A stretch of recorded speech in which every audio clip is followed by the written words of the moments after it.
Get out of here. Get out of here. I don't even use that Photoshop. Bruh.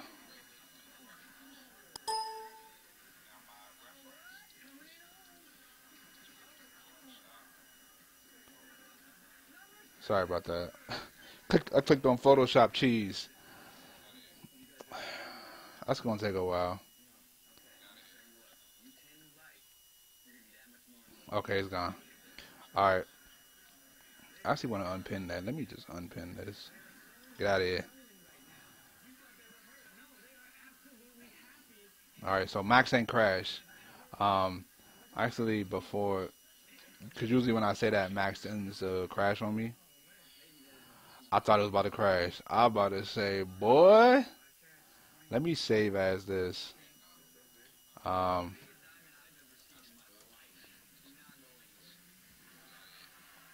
let me just name that Twitch. All right, it's a lot going on my computer. I really don't use it for this aspect, but I do appreciate everybody that has popped up in here. So, what I'm trying to explain here is adding certain floating details to your models that add a certain level of realism to it, right? So, without these pieces right here, this is what the model will look like.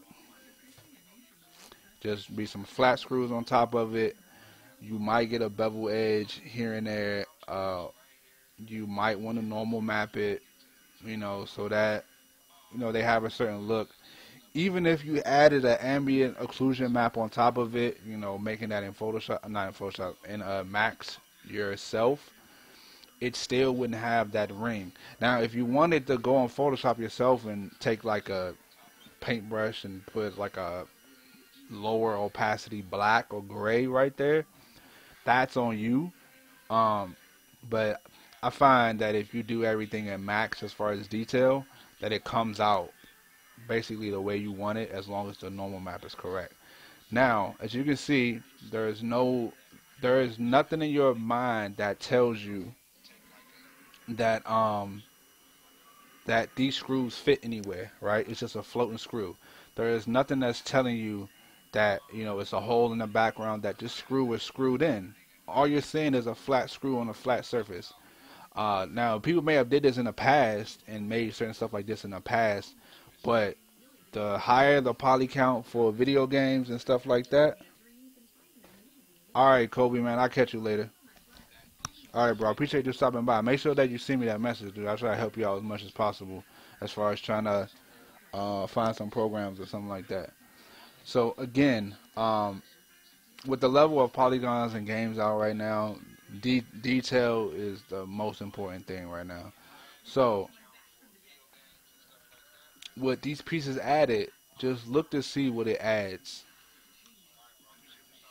It just lets you know that these screws fit somewhere.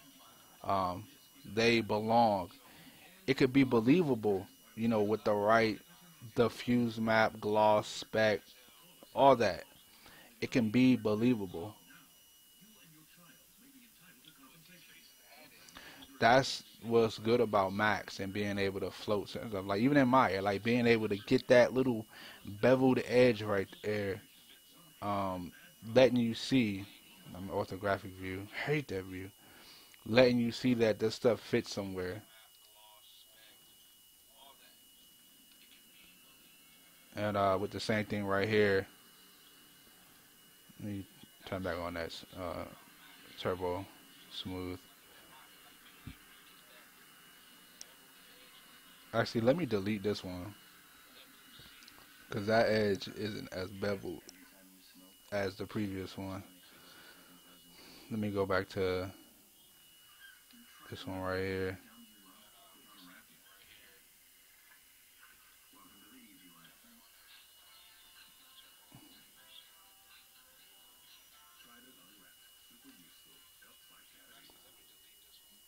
Bring it over here.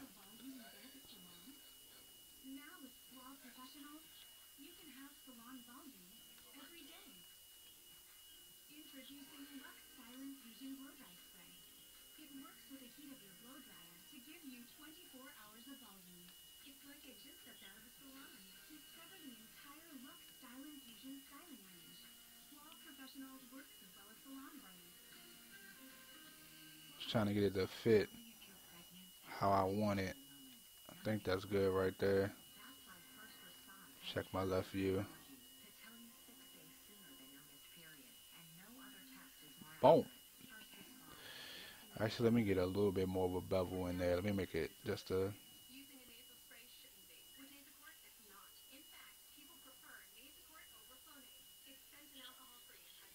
tad bit bigger.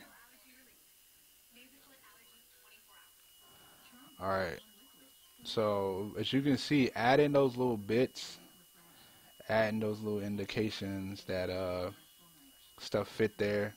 Let me check my uptime. I wish I can do the uptime through Hump City. What's up, man?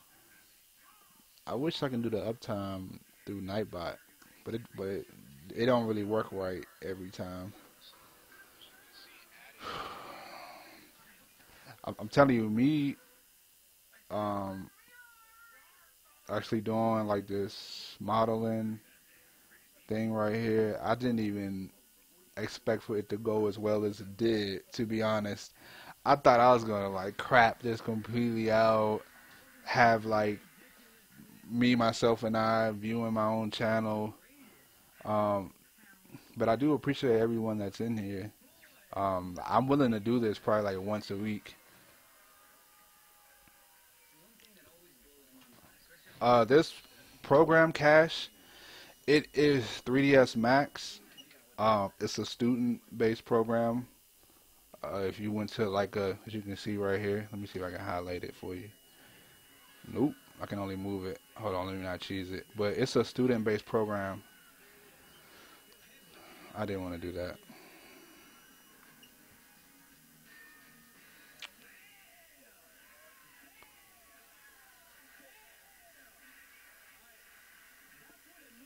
But yeah, it's a student-based program. I was just explaining a little bit of stuff about certain types of realism, using.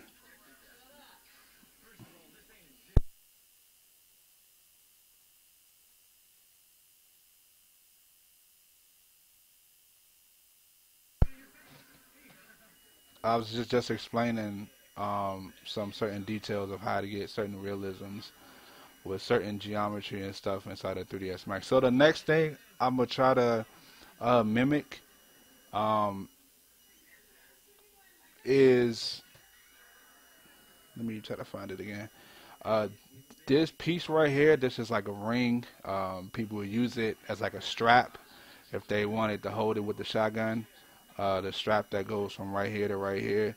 These two rings right here um, could be used inside of a game asset. It can add a little bit of like a visual pop, if you want to say that much.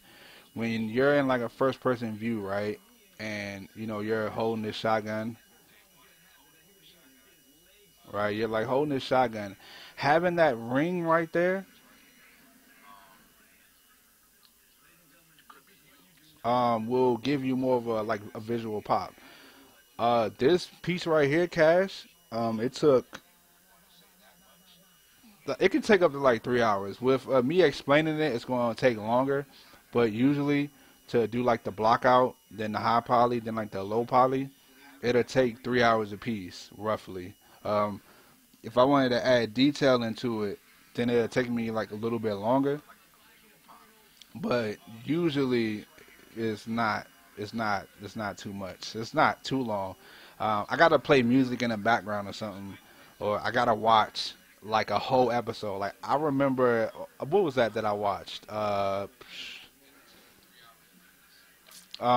It was some series that I watched. I watched the whole Breaking Bad when I did like my finals, because I couldn't sit down at the computer and just look at the screen for the whole time. So I mean, like it takes some time. So I'm gonna try to get in that little ring. So from looking at it and looking at what primitives that I want to use, I think that I can use a cylinder, and I can probably maybe use like a spline for this one and try to try to like work in that spline. Yeah, bro. It's kind of like editing videos. Like, when I edit videos for like YouTube and stuff like that, it's kind of like that. The more you put into editing that video, the better that video would be via sound effects, green screen effects, all that. So, with these little simple details that I put right here, right? If I didn't want to put these in, and I was just like, man, I do not feel like doing this,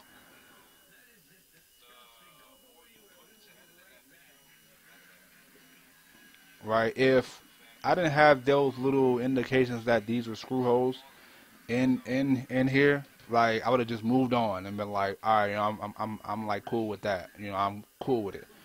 But because I know that the next man or the better man will put those details in there, I'm gonna sit down for an extra hour and add more detail. Like they specifically told us in school, when you get to the point to where you're ready to stop doing something as far as work, and you're at that point to where you're like, all right, bro, I'm done.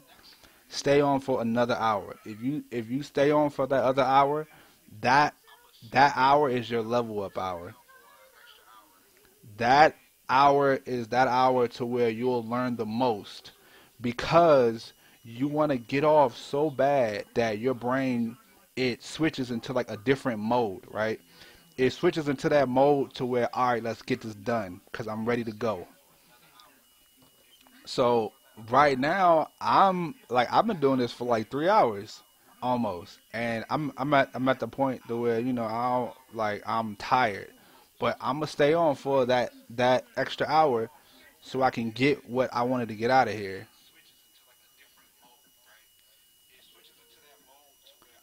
All right, so let me work on this piece right quick. Let me show you.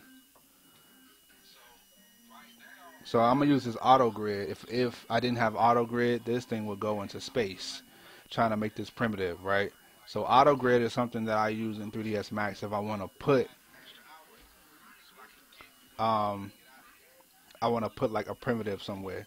So let me check the reference one more time to see exactly where. Actually, let me hide this one because let me hide this one. So I got kind of a work in progress grip um, that I'm working on right here. This grip, I probably won't keep it. I'll probably do it over again sometime tonight. Maybe make it over again. Don't don't really mind this indent right here. This indent is for normal mapping purposes, cause I wanted to see the fact that it's like some type of grip right there, and sometimes in normal map it don't pick it up properly, so I would rather model it in. Um, but I'll just leave it right here just for the fact that it fits. Now,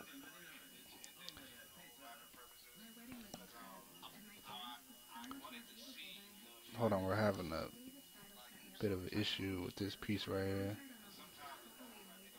here.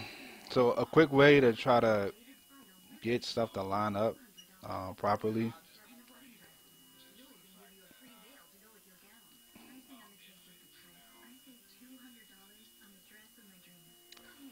Let me put on my angle and just grab this, then in my isolation, and then let me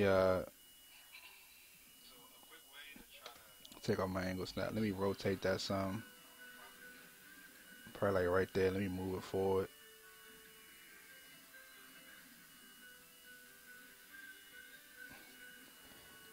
and that should be good.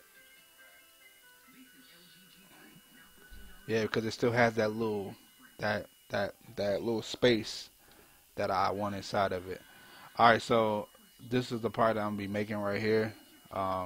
Before I got kind of thrown off. So let me pick the best primitive that I